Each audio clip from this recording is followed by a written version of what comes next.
자리에 앉으시기 바랍니다. 우리 앞뒤 좌우에 있는 분들과 함께 인사 나누겠습니다. 하나님 안에서 평안하십시오 라고.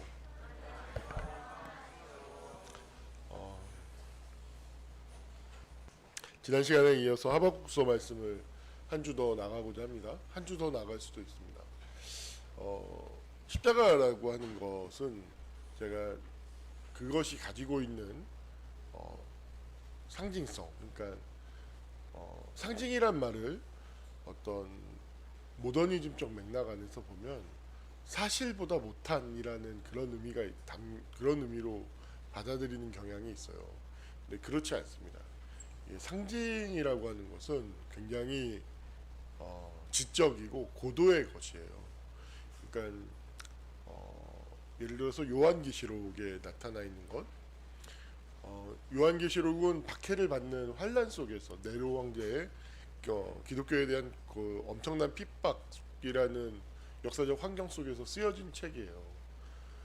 그 안에서 담겨져 있는 어떤 의미들은 1차적으로 굉장히 상징이라고 하는 형태로 이야기를 했었죠. 그 이유는 무엇이냐면 사실을 이야기하면 핍박을 받기 때문이에요. 핍박을 받는 그런 역사적인 상황 속에서 그것을 나타내고 있지만 이것을 공동체적으로는 해석할 수 있지만 그것을 해석할 수 있는 신학과 어떤 영적인 경험과 그런 것들을 공유하고 있는 사람들을 보면 이것이 무엇을 의미하는지를 알 수 있지만 그 경험을 공유하고 있지 못한 사람들이 보았을 때는 전혀 이해할 수 없는 것을 만들어내는 것. 그런 상징, 함께 소통할 수 있는 상징을 만들어낼 수 있는 것은 그 안에는 굉장히 고도의 지적이고 경험을 함께하고 어떤 언어를 공유하는 어떤 굉장히 지난한 그런 과정을 거치지 않으면 얻을 수 없는, 이것을 굳이 표현한다면 저는 이 시대의 맥락 안에서 확 와닿게 얘기한다면 그것은 굉장히 진화하는 것으로 이야기할 수 있어요. 그래서 상징이라는 말을 들을 때 어떤 그런 어설픈 사실과 대비되는 사실이 아닌 것을 의미하는 그런 상징을 의미하는 것이 아니라 사실을 포괄하면서도 그것을 넘어서는 의미를 창조하는, 의미를 소통하는 그런 도구로서 비가시적인 형태로, 눈에 보이진 않지만 비가시적인 형태로 인간이 창조해내는 어떤 의미, 담론, 다양하게 이야기할 수 있어요. 그런 것이라고 받아들이시면 됩니다.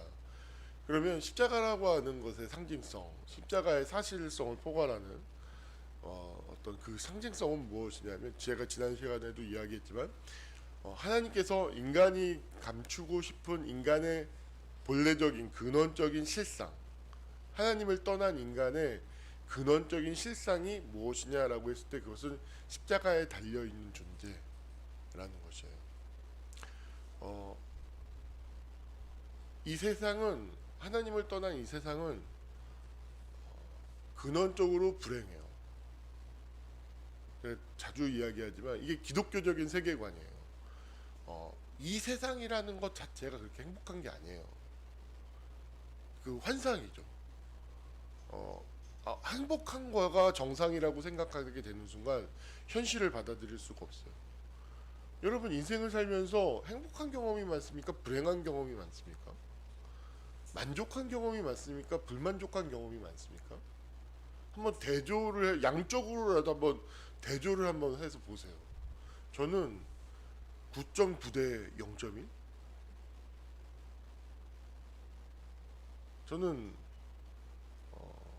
좀 과장해서 이야기한다면 이 세상이 악에 물들어 있고 죄와 사망의 권세에 지배를 받고 있다라고 성경은 분명하게 얘기해요. 그래서 그 죄와 사망의 권세에 지배 아래 놓여 있는 인간은 근본적으로 불행합니다. 행복하지 않아요. 제가 자주 이야기하지만 중국의 진시황, 최초의 중국을 통일했던 오늘날 그 차이나 친의 그 어원이 되는 그 진시황조차도 왕이 되고 난 다음에 차 밀려드는 국도의 공감, 오늘날 언어로 표현하면 심리 공황 발작 같은 걸 했었던 것 같아요. 왕이 되고 난 다음에 극도의 불안, 압도해 오는 두려움, 뭘 견딜 수 없었던 사람인 거죠. 인간은 근본적으로 불행해요. 근데 놀라운 것은 무엇이냐면 인생 자체가 불행하고 내가 인생을 살아온 경험 자체가 내 안에 내재되어 있는 것이 불행으로 오리엔테이션 되어 있는 게 훨씬 많아요. 근데 인간은 놀랍게도 행복하고자 하는 본성을 갖고 있다는 거예요. 이 행복하고자 하는 본성과 인간은 불행해요. 이게 인간의 근본 모순이에요. 행복을 갈망하는데 인간은 불행해요. 이것이 가지고 있는 이 근본 모순, 근본 갈등을 어떻게 대하느냐에 따라서, 이것을 어떻게 바라보느냐에 따라서 하늘과 땅 차이가 날 만큼의 그런 인생을 살아가게 돼요. 저의 대부분의 인류 역사상 존재했던 대부분의 사람은 인간은 근원적으로 불행한데 행복하고자 하는 이 마음을 어떻게 해결하냐면 방어 기제를 통해서 해결해요. 방어 기제라는 건 근본적으로 동일시의 메커니즘을 가지고 있어요. 예를 들어서 제가 뚱뚱해서 불행하다고 생각해요. 이럴 때는 저는 어떤 영화가 되게 인상적이었냐면 내게 너무 이쁜 그녀. 내게 너무 가벼운 그녀. 고마워 정정해줘서. 그 영화를 보면 나갔다 는 생각이에요. 그 영화 속 주인공이 실제로는 되게 뚱뚱한데 되게 날씬해 보이잖아요. 네, 저는 제 자신을 볼 때 그렇게 보이거든요. 어찌나 투사적 동일시를 잘하는지. 과거에 날씬한 시절을 살았던 내 자신을 투사해서 봐요. 절대 뚱뚱해 보이지 않아요. 제 자신이. 그러다가 사진은 못 속이잖아요. 사진은 안 봐요. 얼른 끔찍해. 내가 이렇게 돼지였어.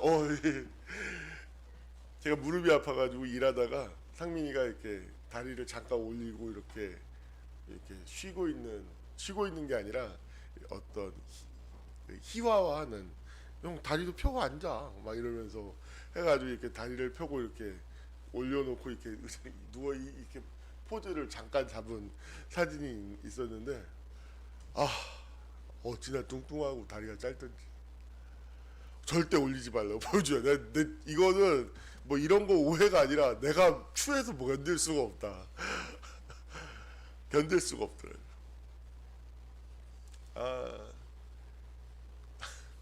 방어기제. 그러니까 자기가 보고 싶은 것만 쉽게 말하면 보는 거예요. 그래서 실은 불행한데 행복하고자 하는 욕구를 즉각적으로 아주 손쉽게 해결하는 거죠. 여기에서 바로 근본 문제가 발생합니다.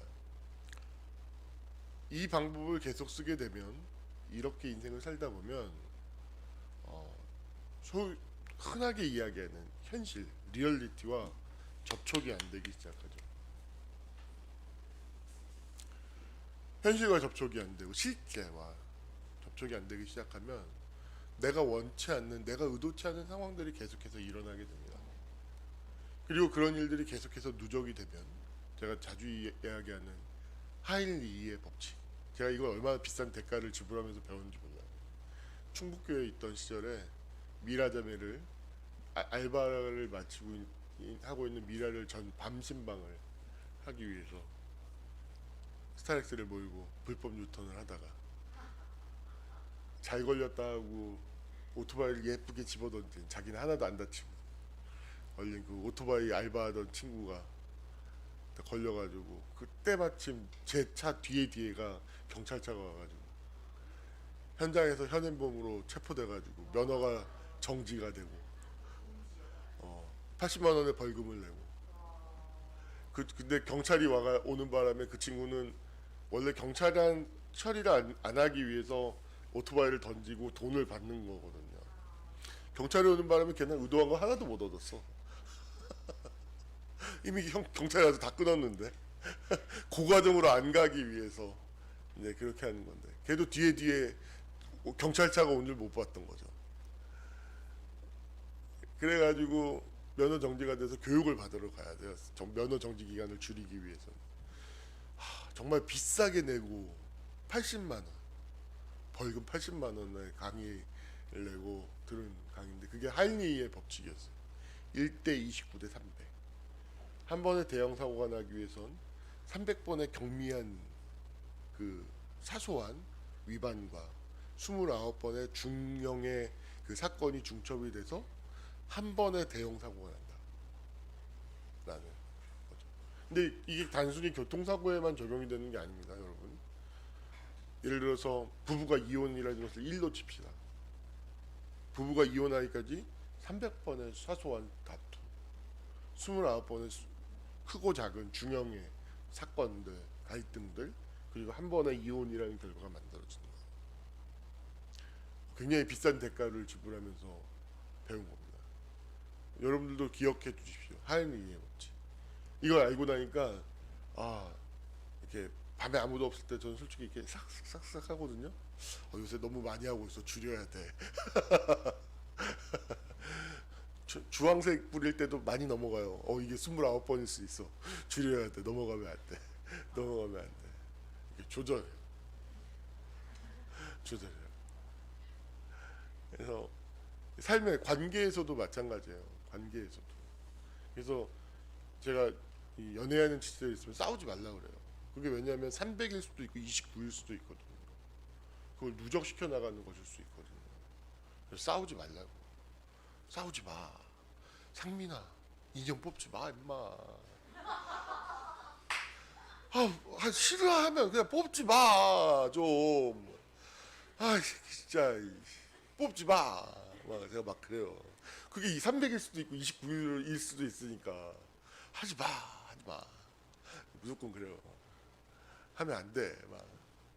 왜 뽑았어? 목사님 이거 안 줄 거예요. 자식 치사하게.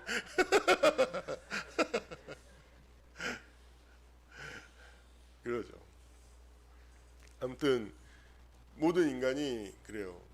그런데 이 한리 법칙을 왜 이야기했냐면 현실과 불일치 되죠.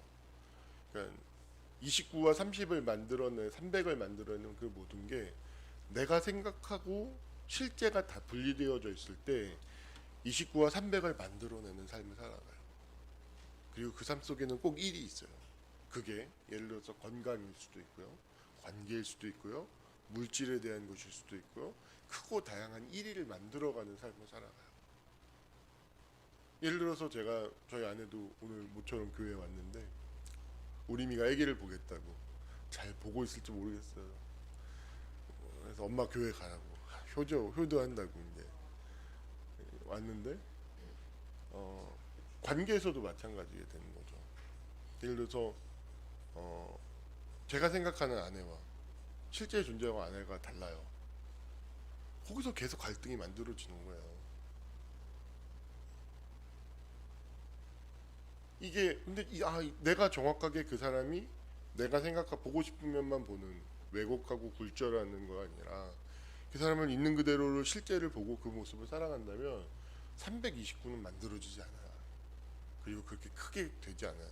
충분히 접촉할 수 있고 해결할 수 있어요. 근데 대부분의 경우에 많은 사람들이 그 자기 왜곡되고 굴절되는 그 방어 기제 안에서 살아가기 때문에 그 삶의 모든 영역, 어떤 영역에서든지 300과 29를 만들어가는 삶을 산다는 거예요. 굉장히 각성해야 돼요. 그래서 십자가라는 우리가 자기 십자가를 진다라는 것, 자기 십자가를 짐으로써만 그리스도의 십자가를 이해할 수 있어요. 내 십자가를 져보지 않고서는 예수님의 십자가를 절대 알 수 없어요. 그 자기 십자가를 진다는 건 뭐냐면 내가 감추고 싶어하는 지난 시간에 이야기했던 그 칡넝쿨 안에 칭칭 감겨 있어서 볼품없고 메말라 있는 내 자신을 보는 것이에요. 자기 실상을 보는 거예요. 그 실상을 보고 그것과 접촉할 수 있으면서 그것에 대해서 긍휼히 여길 수 있으면서 그것을 사랑할 수 있는 것, 이게 기독교의 신앙의 핵심인 거예요. 그것을 사랑할 수 있을 때만 인간은 칡넝쿨 안에 감추어져 있는 자신을 보려고 해요. 근데 놀랍게도 그것을 가르쳐 주는 게 예수 그리스도예요. 하나님이 세상을 이처럼 사랑하사 독생자를 주셨다. 십자가에서 우리를 죽게까지. 그러면서 우리가 하지 않는 것을 몸소 보이시는 것이죠. 그래서 십자가라는 것은 기본적으로 자기가 감추고 싶고 왜곡하고 있는 방어기제 안에 싸고 있는 실체와 그거 접촉하는 능력인 거예요. 이해되시나요? 그것과 접촉하는 거예요. 그럼 생각해 봅시다. 저는 불교를 믿진 않죠. 근데 불교가 사용하는 인과응보라는 말은 되게 좋아해요. 왜냐하면 이 세상이라고 하는 것은 철저하게 인과응보의 지배를 받아요. 그것만이 리얼리티 실체예요. 근데 기독교는 뭐냐면 그것을 초월하고 넘어서는 것을 가르쳐요. 그게 뭐예요? 십자가와 부활에 대한 신앙인 거예요. 제 리얼리티는 무엇일까요? 저라는 존재의 리얼리티는 인과응보의 지배를 받는 거예요. 예를 들어서 어렸을 때 감정의 차원에서 한번 좁혀서 봅시다.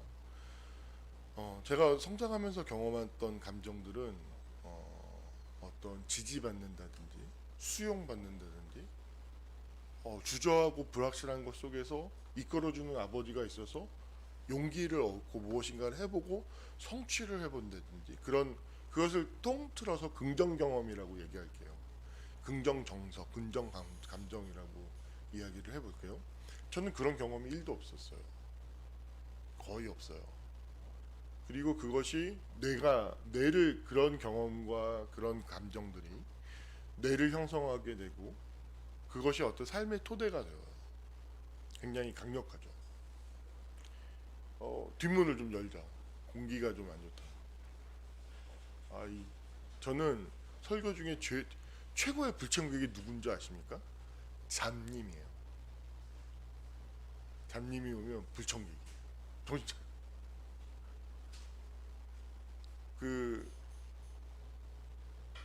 어디까지 했죠? 긍정 심리, 긍정 정서, 긍정 감정이라고 해봅시다. 그게 내재화되어져 있지 않죠. 그러면 저는 부정 심리, 부정 감정, 부정적인 정서가 저는 늘 경험했던 거예요. 그럼 생각해 보십시오. 인간이 그 뇌가 그렇게 학습이 되어져 있고 내가 그런 경험들을 감정이 되어져 있다면 그게 토대가 되어져 있다면 저는 그것이 원인이 되어서 어떤 결과를 만들어낼까요? 부정적인 결과를 계속 만들어낼 수밖에 없어요. 저는 가만히 있으면 긍정적인 감정이 올라오지 않아요. 늘 부정적이에요. 늘.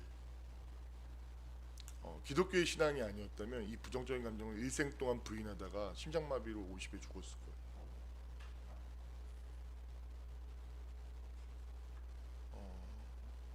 그런데 이 부정적인 것들, 그 두려움,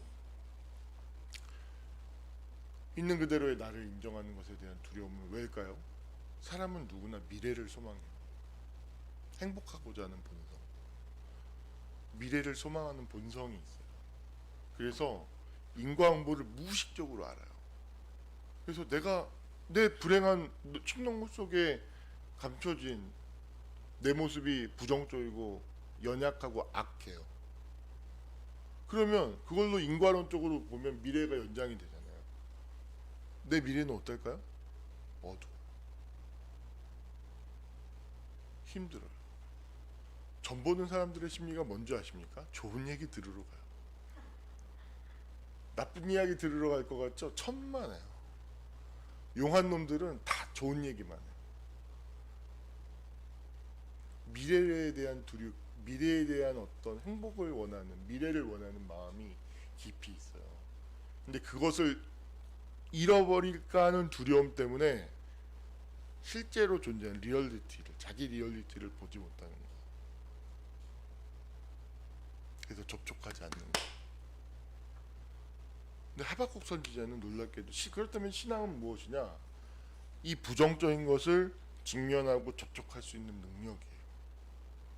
하박국 선지자처럼 엄청난 환난과 엄청난 부정적인 감정을 경험하고 있어요.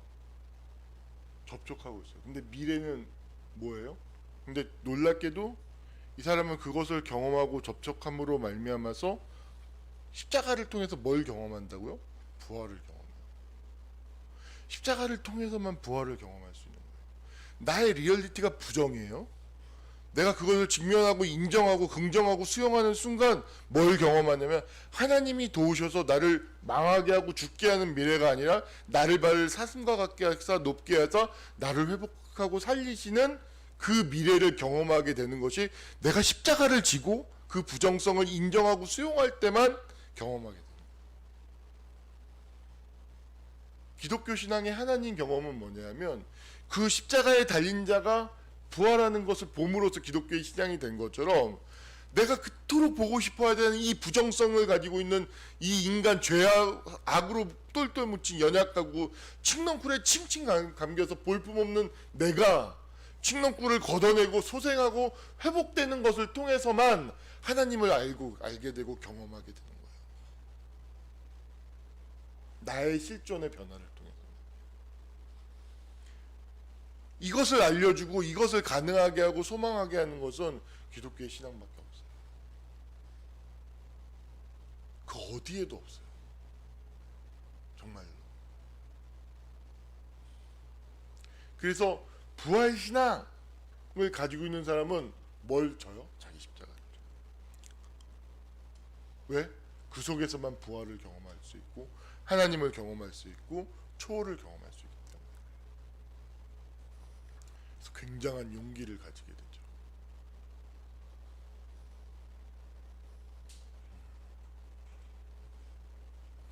여러분, 자기 십자가를 그래서 져야 되는 거예요. 자기 십자가를 져본 사람은 제가 얘기하잖아요. 그것이 왜 십자가를 쥐는 것이 왜 생명이고 부활인지를 자기 십자가를 짐으로만 알 수 있어요. 그건 용기예요. 사랑이고. 이 세상에서 제일 고통스러운 일이 뭔지 아십니까? 칡넝쿨에 칭칭 감겨져 있는 그 칡넝쿨을 걷어낸 자신을 보는 게 세상에서 제일 고통스러운 일이에요. 가장 고통스러운 일. 제 인생을 살면서 경험하는 거예요. 가장 고통스러운 일. 소망이 없다면 그걸 할 수가 없어요.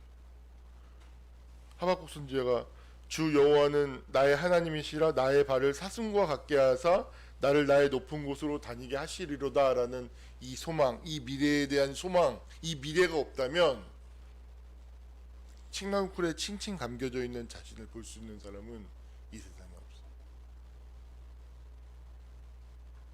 소망이 있어야 돼요. 소망. 가짜 소망이 아니라 진짜 소망.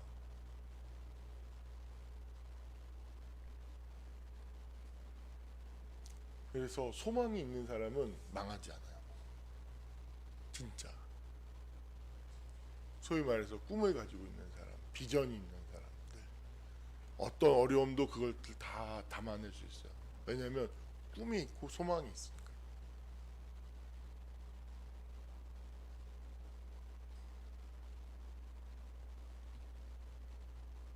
여러분들 꿈이 있어요? 꿈이 있어요. 자기에 대한 소망이 있고 자기에 대한 기대가 있어요. 자신에 대한.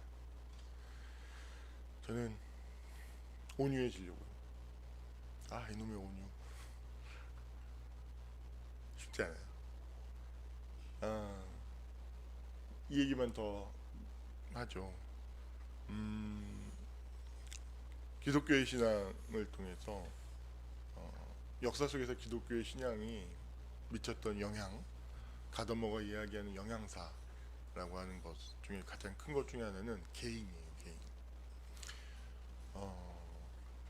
지금까지 인간의 역사는 그 동일시의 역사였어요. 예를 들어서 계급제도는 다 동일시예요. 넌 왕, 넌 노예, 그 존재와 그 노예가 왕이라고 하는 것과 동일시가 되고 노예라는 것과 동일시가 되는 거예요. 근데 인간의 존엄성은 어디서 나오냐면 그것을 분리시켜낼 수 있는 데에서 나와요. 인간의 존엄성과 평등은 그 모든 것들을 인간은 사고하는 것을 능력을 통해서 분리시켜낼 수 있어요. 나라고 하는 그 존재 자체. 그랬을 때 모든 인간이 존엄하고 모든 인간이 평등해 보이는 거예요. 이 분리 경험. 종교개혁의 경험은 뭐냐면 중세 천년이라고 하는 시간 동안 카톨릭 제도, 왕, 교황, 질서, 그 봉건의 중세 봉건의 질서를 통해서 동일시의 역사를 통해서 부패한 거죠. 근데 오직 의인은 믿음으로 말미암아 살리라는 이 종교개혁의 외침을 통해서 만인 제사장이라고 하는 이 외침을 통해서 무엇이냐면 모든 인간이 그 분리의 경험이 유럽 역사 속에 인류의 역사 속에서 들어오게 되는 거예요. 자기 개인의 신앙을 통해서. 근데 하나님 앞에 나아간다는 건 뭐예요? 심판이라는 건 뭐예요? 분리 경험이거든요. 분리되는 경험이에요.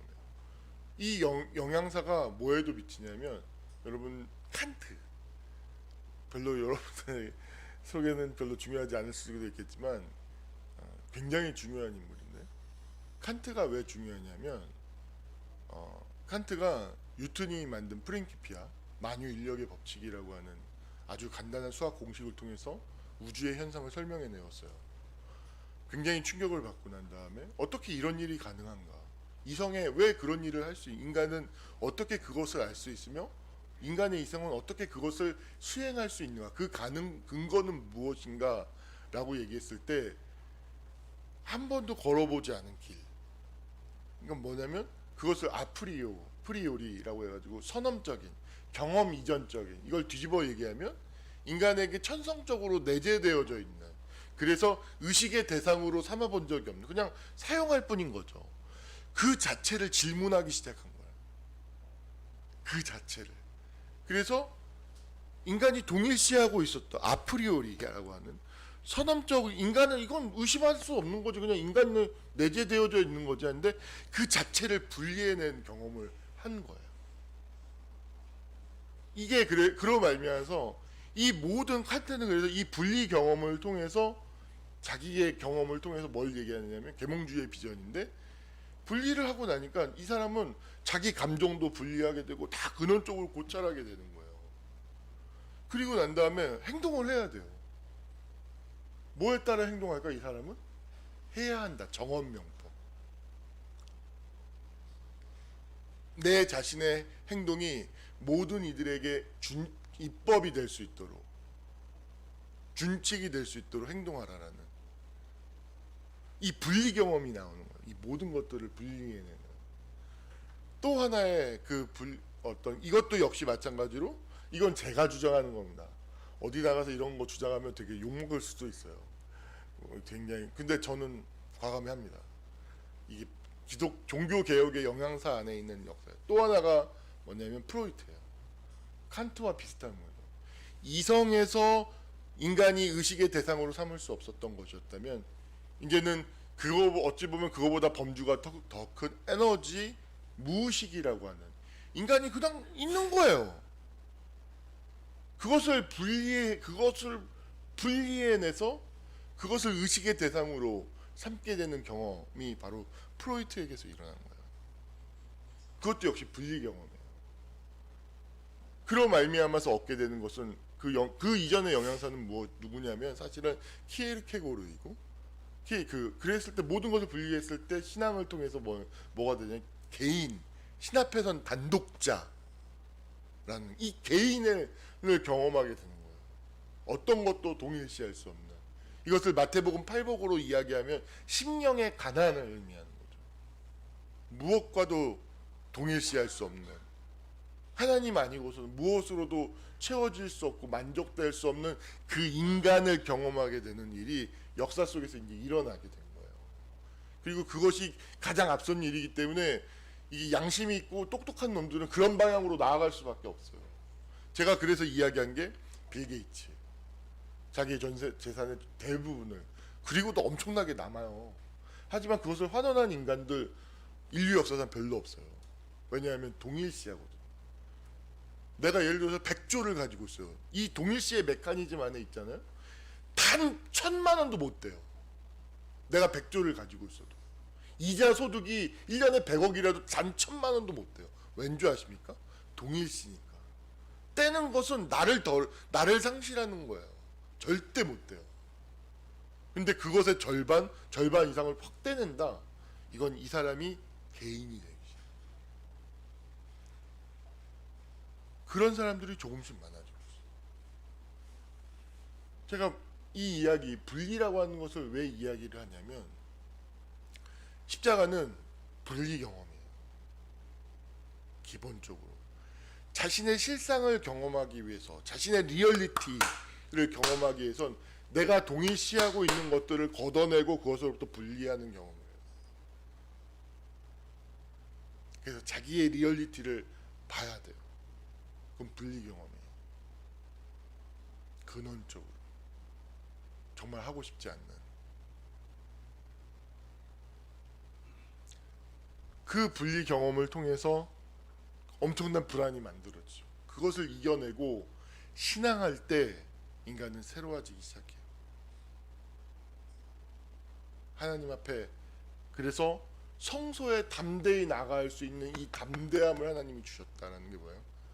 엄청난 분리불안과 두려움과 공포, 불안이 있는데 믿음이 있어서 그 하나님 앞에 담대히 나아갈 수 있는 그 은혜, 용기를 이 기독교 예수 그리스도에 대한 신앙을 통해서 우리가 얻게 된다는 거예요. 그래서 그 신앙이 능력이 된다는 거예요.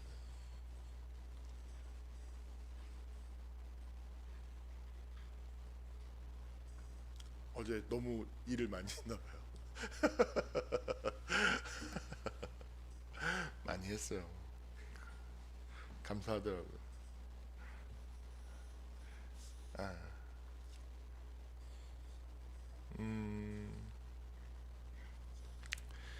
그랬을 때 우리가 정말 기독교의 신앙이 가지고 있을 때 우리가 어떤 존재인가가 바로 이 하박국 선지자의 말이죠. 그런 설교의 맥락을 통해서 한번 이 오늘 말씀을 제가 다시 한번 읽어드리겠습니다. 내가 들었으므로 창자가 흔들렸고 그 목소리로 말미암아 내 입술이 떨렸도다. 무리가 우리를 치러 올라오는 환난 날을 내가 기다림으로 썩이는 것이 내 뼈에 들어왔으며 내 몸은 처소에서 떨리는도다. 내 밖이 온통 부정적인 거고, 그로 말미암아 영향을 받고 지배를 받아서 내 뼈가 떨릴 정도로 내 몸이 썩어가는 그런 고통 속에 있어요. 근데 놀랍게도 그런 신앙을, 그때 이 사람이 신앙을 붙잡습니다. 신앙을 선택합니다. 비록 하면서 대전환이 이루어지죠. 비록. 전 이 비록이란 말이 이 정서를 음악적으로 표현하는 것밖에 다른 수단이 없어요. 저는 이것을 마치 이런 주제의 설교를 제가 대덕교회 때부터 했는데 운명교향곡을 들으면 느껴요. 운명교향곡이 시작이 뭐냐면 던던던던, 이게 하강이에요. 하강. 인생 자체가 단단단단 단단단단 하면서 어떤 내려앉는, 주저앉는 하강의 의지, 죽음을 향한 의지라면 그것을 반하는 생명의 의지가 나타나. 상승의 모티브라고 하는데 따다다단 따다다단 따다다단 따다다단 따다다단 따다다단 따다다단 따다다단 딴딴 한데 또다시 하강의 의지가 딴딴딴딴 이렇게 내려앉아요. 1장에서 그렇게 투쟁하다가 이게 사악장이 피날는데 이걸 깊이 몰입해서 듣다가 사악장에 딱 도착하잖아요. 눈물이 뻥 터져요. 빰빰빰 빰빰빰빰빰빰빰 빰빠밤 빰빠밤 빰빰빰빰빰빰빰빰빰빰빰 하면서 상승으로 쫙 올라가요. 환희가 빵 터지는데 그 정서가 바로 여기 비록에 담겨 있어.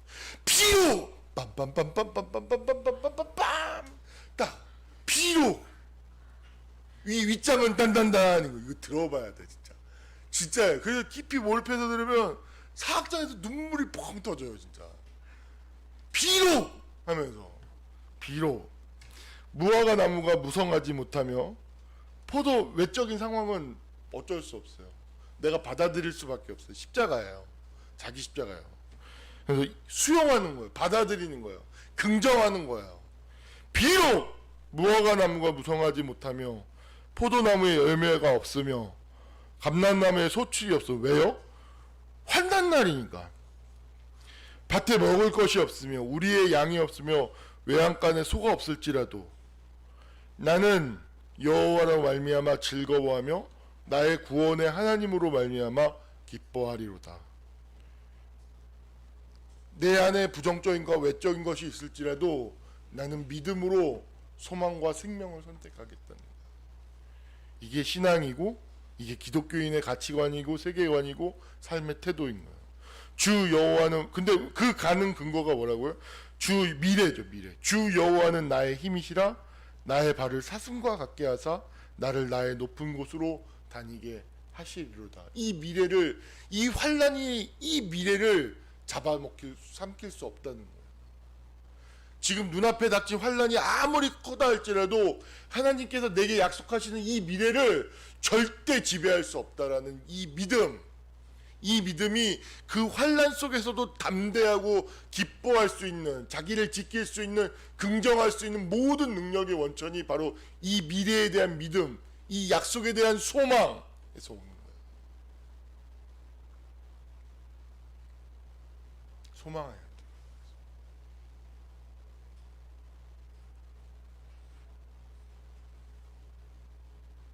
소망하지 못하는 건 과거에게 계속 잡아먹히고 있는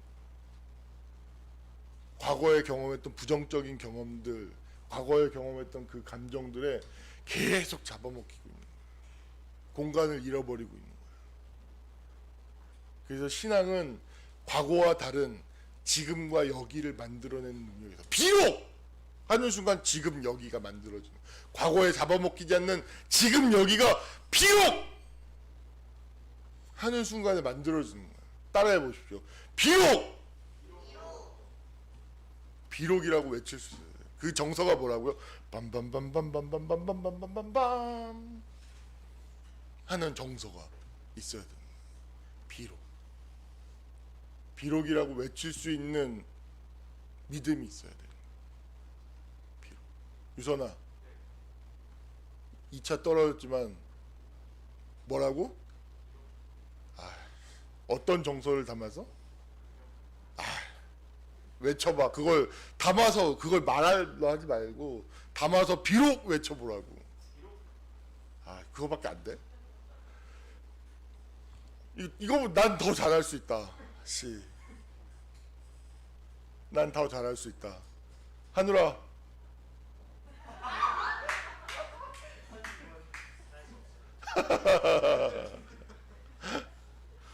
이거 안 돼? 비록!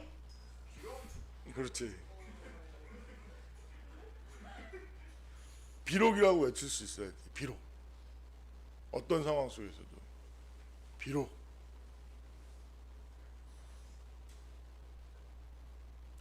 힘을 냅시다. 신앙을 가지고 소망합시다. 그래서 비록 외치는 순간에 지금 이 과거와는 다른 지금 여기가 만들어지고 미래를 소망할 수 있는 거예요.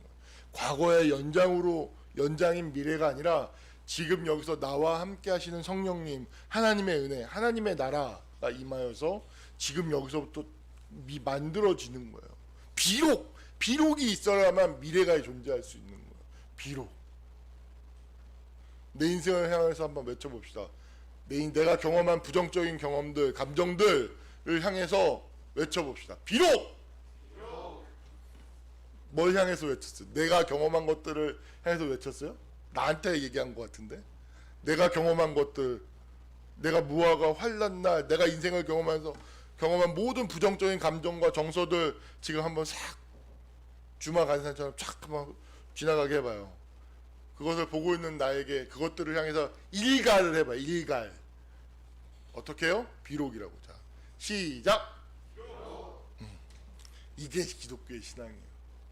이게 비록이라고 일갈을 할 수 있어야 하나님이 예수 그리스도를 통해서 우리에게 주신 그 은혜와 사랑과 신앙이 의미가 있어요. 힘을 냅시다. 용기를 내고 인생을 향해서 부활을 소망하면서 나아갑시다. 기도하겠습니다. 살아 역사하시는 아버지 하나님, 우리 삶을 짓누르고 있었던, 우리가 인생 과거에 경험했었던 모든 부정적인 경험들, 부정적인 감정들, 그로 말미암아서 형성된 뇌 속의 길들, 가치관, 태도, 내면아이, 그 모든 것들이 그리스도로 말미암아서 비록이라고 말하며 지금 여기 안에서 하나님과 함께 새로워지고 새로운 인생과 미래를 향해서 발돋움하는 그런 놀라운 은총이 우리 모두에게, 또 온라인으로 함께 예배를 드리고 있는 모든 모세동 사람들에게 동일하게 임할 수 있도록 주께서 역사하여 주시옵소서. 이 모든 것을 우리를 죄에서 구원하신 예수님의 이름 받들어 기도하옵나이다. 아멘.